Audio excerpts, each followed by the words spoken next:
Assalamualaikum warahmatullahi wabarakatuh. Kembali lagi di channel YouTube saya, Silvi.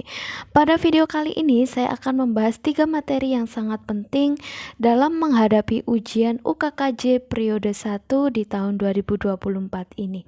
Sebelum saya membahasnya, seperti biasanya bagi yang belum subscribe, terlebih dahulu klik subscribe serta aktifkan loncengnya ya, agar dapat selalu mendapatkan notifikasi update terbaru dari channel YouTube ini. Bagi yang sudah subscribe, saya ucapkan terima kasih.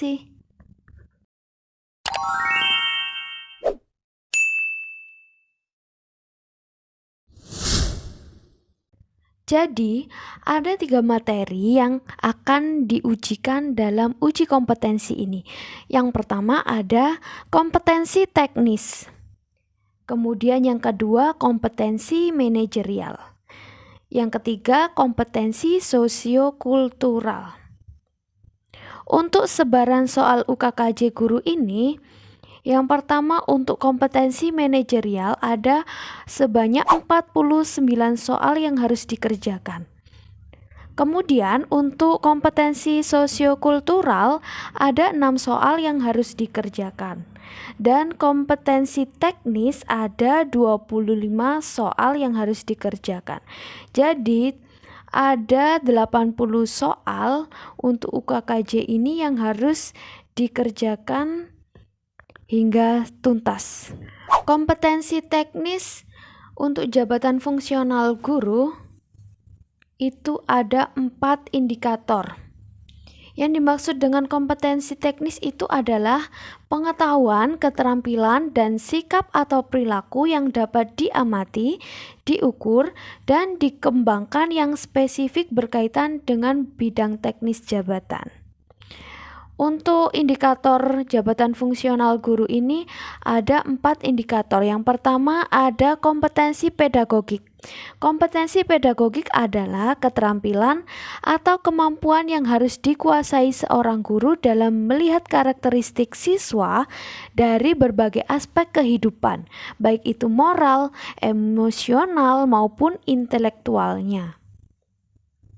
Kemudian untuk profesional guru adalah kemampuan guru untuk melakukan tugas pokoknya sebagai pendidik dan pengajar meliputi kemampuan merencanakan, melaksanakan, dan mengevaluasi pembelajaran.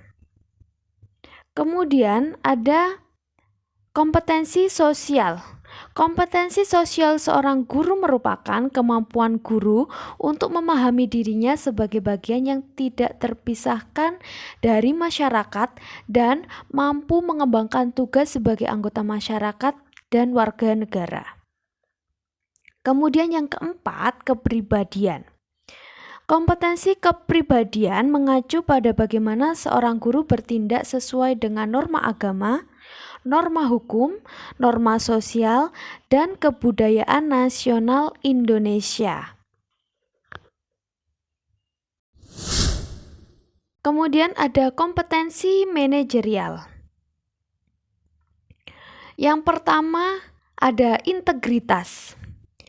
Dengan memiliki integritas, maka mampu bekerja secara teratur dan konsisten, bertindak sesuai dengan kode etik guru, belajar dari kesalahan, memperbaiki kelakuan, mendidik orang dalam kebenaran sehingga menarik motivasi dalam belajar siswa. Kemudian yang kedua ada kerjasama. Jadi sebagai seorang pendidik, kerjasama antara guru, siswa maupun wali murid sangat diperlukan.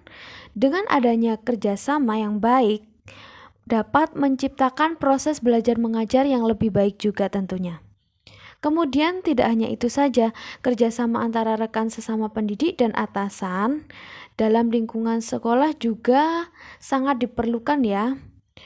Dalam hal ini atasan di lingkungan sekolah yaitu kepala sekolah. Hal ini juga sangat diperlukan demi kelancaran dalam proses belajar mengajar di lingkungan sekolah.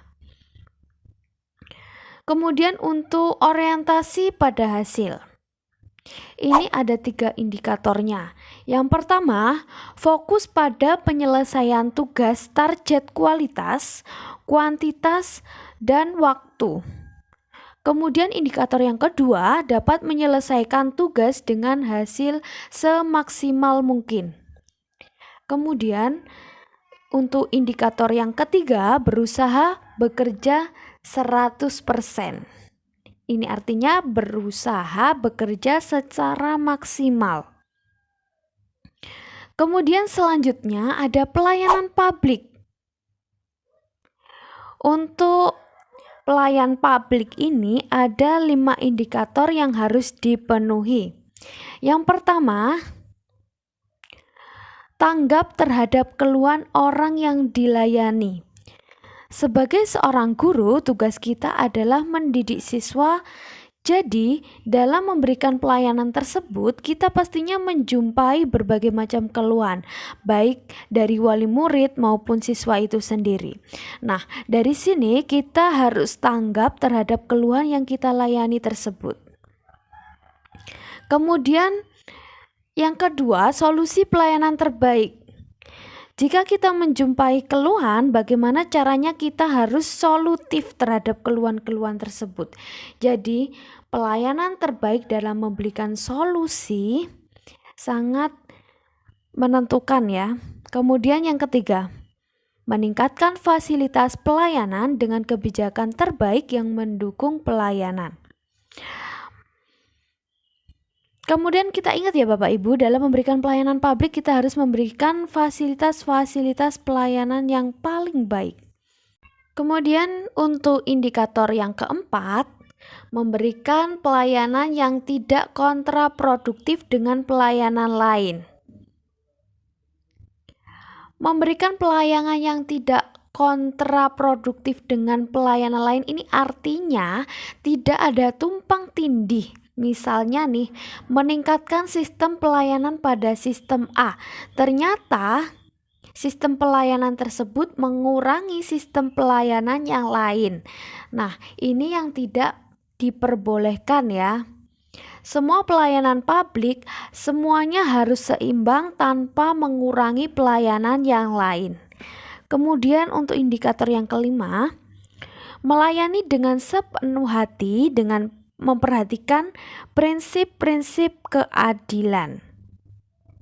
Jadi, dalam manajerial pelayanan publik ini ada 5 indikator yang harus Bapak atau Ibu penuhi agar lulus dalam tes uji kompetensi kenaikan jabatan ini.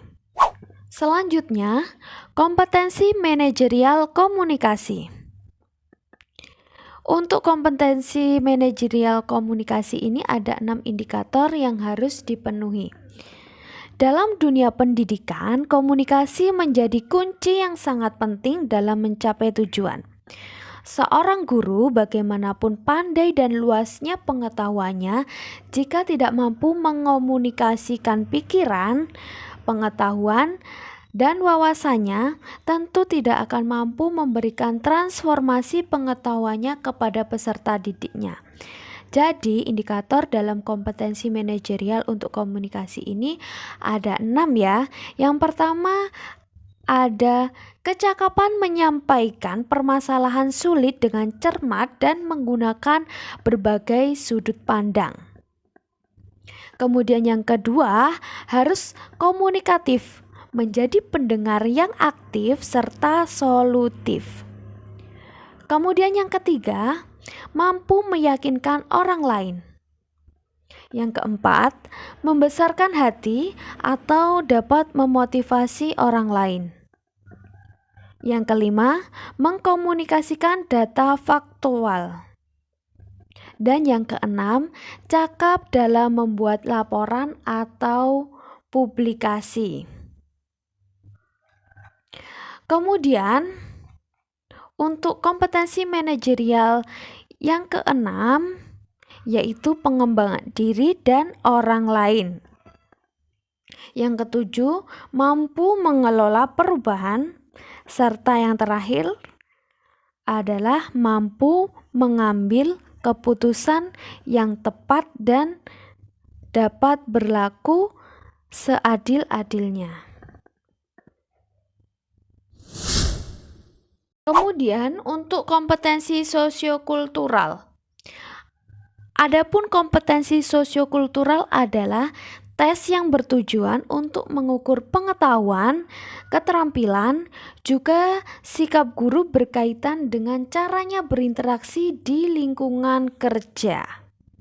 Oke, jadi itulah materi-materi yang harus Bapak atau Ibu kuasai agar lulus dalam menghadapi ujian UKKJ di tahun 2024 ini. Semoga yang akan mengikuti tes ini dapat mengerjakan dengan lancar dan lulus dengan nilai yang terbaik serta lancar dalam kenaikan pangkatnya juga. Untuk soal, silahkan bisa disimak pada video-video saya pada playlist yang berjudul Uji Kompetensi di channel YouTube ini. Semoga bermanfaat, sampai bertemu di next video dan terima kasih.